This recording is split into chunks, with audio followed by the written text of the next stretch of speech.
मोरो रिपोर्ट आरिफ अली यूसुफ जई मोरो में कांदड़ा हाउस ते पाकिस्तान पीपल्स पार्टी के ज़ोन 1 में अवामी राब्ता मुहिम जे सिलसिले में अहम गॾिजाणी हाजी मोहम्मद अनवर कायम खानी जी अगवानी में थी गुज़री, जंहिंजी मेज़बानी मोरो जे मौजूद शख्सियत पाकिस्तान पीपल्स पार्टी के डिप्टी जनरल सेक्रेटरी सिटी मोरो जावेद मुस्तफ़ा कांदड़ो कई। गॾिजाणी में ज़ोन अगवान मोहम्मद असलम अमीन आराई खान अगवान गुलाम मुर्जा आराई हाजी बादल जरदारी लाला गुलाम मुस्तफ़ा कलोड़ो शौकत कुरैशी अहमद अली कणियाल खादिम बलादी ऐं ॿियनि अगवाननि जी अगवानी में थी गुज़री, जंहिंमें वार्ड 7 जे मोहतसिन सलेमान बुढ़ो शहमीर मेमन नईम अख्तर अबड़ो मुदसर मेमन रमज़ान साबकी मंसूर अली लाखोट जमशेद मेमन जायद हुसैन कांदड़ो अली असगर कांदड़ो मंसूर कांदड़ो गुलजार बुढ़ो आसिफ लगारी नज़र अली मंगी हादी बख्श चांडियो ज़मीर चांडियो ऐं ॿियनि वार्डनि जी सूरत हाल खां अगवाननि खे आगाह कयो ऐं यकीन ॾियारियो त हू पंहिंजे महबूब अगवान ज़ियाउल हसन लंजार सां कदम कदम ते गॾु आहिनि ऐं संदसि जी कामयाबी लाइ हर जिदोजहद कंदा।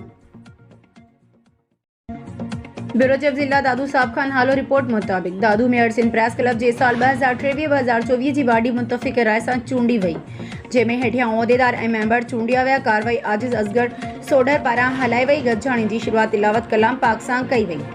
तिलावत अली रज़ा झांवरी कई। उहिदेदारनि में चेयरमैन आजिज़ असगर सोढर, सरपरस्त आला हबीब हजूरी, सरपरस्त MD मुनीर लाशारी, सरपरस्त साहब खान हालो, सरपरस्त राजा छान मोहम्मद झांवरी, सरपरस्त शफीक अहमद चन्ना, सरपरस्त बरकत अली खोसो मुकर्रर किया वियो ऐं सदर बानी इलाही बख्श चांडियो, सीनियर नायब सदर फैज़ मोहम्मद पावर, नायब सदर मुख्तियार चांडियो, नायब सदर Imtiaz Ali Chandio, general secretary Mohammad Ibrahim Chandio, deputy general secretary Nasrullah Solangi, joint secretary Rajib Chandio, press तर्जमान मजहर अली भुट्टो, खजानची Ashiq Khoso, editor Ali Raza Jhanwari, deputy press secretary Mukhtiar Agro, राब्ता secretary Rehan Shah, office secretary Wajid Ali Maisar के चूंडियो वियो ऐं मेंबरनि में फराज अली सोमरो, कमरदीन सोडर, ज़िक्रिया सोलंगी, खैर मोहम्मद ब्रोई खे सिंध प्रेस क्लब मेहर जो मेंबर चूंडियो वियो आहे। तकरीब के सहाफ़िन ख़िताब कंदे चयो त सिंध प्रेस क्लब मेहर सदाईं ग़रीब मिसकिन माण्हुनि जो आवाज़ आला ऐवाननि ताईं पहुचायो आहे। शहर जे हर मसइले ते पंहिंजो किरदारु अदा कयो आहे। हाणे बि ग़रीब मिसकिन माण्हुनि जो आवाज़ बणिजी सिंध प्रेस क्लब मेहर जा साफ़ी मज़लूम माण्हुनि जो आवाज़ बुलंद करे ग़रीब मिसकिन बेपहुच माण्हुनि खे इंसाफ़ ॾियण जी कोशिशि जारी रखण जो वचन कयो वञे।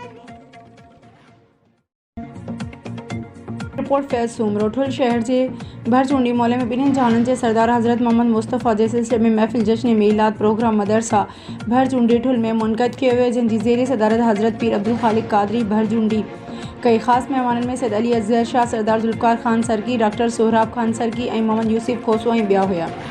जॾहिं तायल मेहमाननि जो शानदार इस्तक़बाल कियो वियो। जश्न मीलाद प्रोग्राम में तमाम आशिक़ान रसूल वॾे अंग में शिरकत कई। मीलाद नबी उर्स मुबारक वरी अक़ीदत ऐं एहतराम सां मल्हायो वियो। उन मौक़े ते मशहूर नात ख़्वाननि बरकत नसीरानी ऐं ॿियनि मौलूद शरीफ़ पढ़ी आशिक़ान रसूल खे झुमाए ख़ूब दाद हासिल कियो। तक़रीब के पीर अब्दुल खालिक कादरी भरचूंडी, मौलाना मुफ्ती हाकिम टांवरी, मौलाना मुफ्ती मोहम्मद जाफ़र डोल, डॉक्टर सोहराब खान सरकी, मौलाना मोहम्मद ताहिर जूने जो, सैयद ज़मीर हुसैन जीलानी शाह, मौलाना हाफ़िज़ न्याज़ टांवरी ऐं ॿियनि ख़िताब कंदे चयो त अल्लाह पाक ॿिन्हिनि जहाननि जे सरदार आका हज़रत मोहम्मद जे करे सॼो जहान ख़लक़ियो आहे। पाण सां गोरा असां लाइ रहमत लिल आलमीन बणिजी आयो। नबी पाक असां गुनाहगारनि जी सिफ़ारिश कंदो। आख़िर में दीन इस्लाम मुल्क ऐं क़ौम ऐं फ़लस्तीन मुसलमाननि जे लाइ दुआ घुरी वई। बाद में लंगर न्याज़ तक़सीम कयो वियो।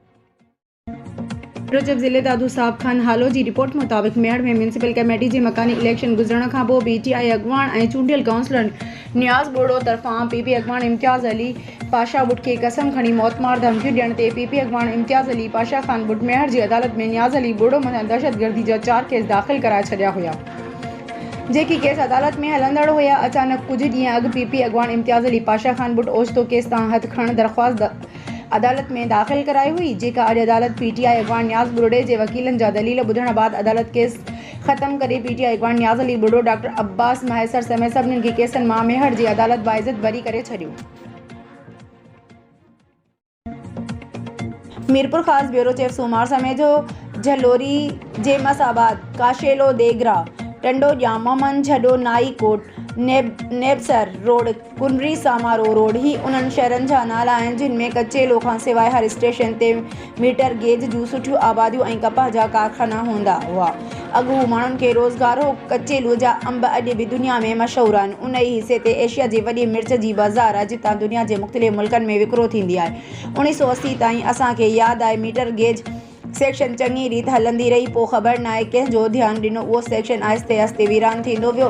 ट्रेनूं बंदि थी वियूं। 2005 में जॾहिं परवेज़ मुशर्रफ जे दौर में कराची मीरपुर ख़ासि मुन्ना बोट ट्रेन सर्विस शुरू कई वई। पोइ लोप ऐं नवाब शाह सेक्शन मुकम्मल थी वियो। लोप सेक्शन ते लॻभॻि हर स्टेशन खे ताक़तवर शख़्सियतूं रिलीज़ कंदियूं हुयूं ऐं अल्हम्दुलिल्लाह अॼु बि ज़िंदा आहिनि, पर ख़बर न आई सेक्शन जी बहाली लाइ कंहिं बि ज़ाती दिलचस्पी छो न वरिती। अरबे रुपयनि जे ख़र्च सां रहियल जी ज़मीन स्क्रैप इमारतूं माफ़िया जे कब्ज़े में अची वियूं। अॼु खां 100 साल अॻु अंग्रेज़नि हिन इलाइक़े जे माण्हुनि खे सफ़री सहूलतूं ॾिनियूं, पर असांजे मुसलमान भाइरनि उन हिसे जो क़दुरु न कयो ऐं उन खे पंहिंजे हथनि में वठी छॾियो। ईमान सहाफ़त सूमार समय जो मीरपुर ख़ासि।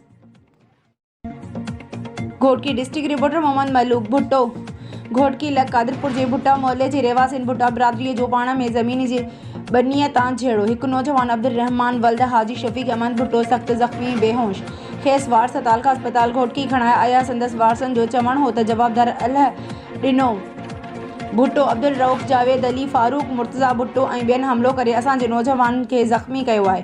हिननि सरासरी ॾाढ मुड़सी नाजाइज़ी करे हेतिरनि माण्हुनि हिकु ॼणे खे सख़्तु ज़ख़्मी कयो आहे। असां घोटकी पुलिस वटि अहिड़ी फ़रियाद बि दाख़िल कई, पर पुलिस अञा जवाबदार गिरफ़्तार न कया आहिनि। असांखे जवाबदारनि मां जानी माली नुक़सान जो ख़दशो आहे। जवाबदारनि ख़िलाफ़ कार्रवाई करे खेनि सख़्त सज़ा ॾिनी वञे।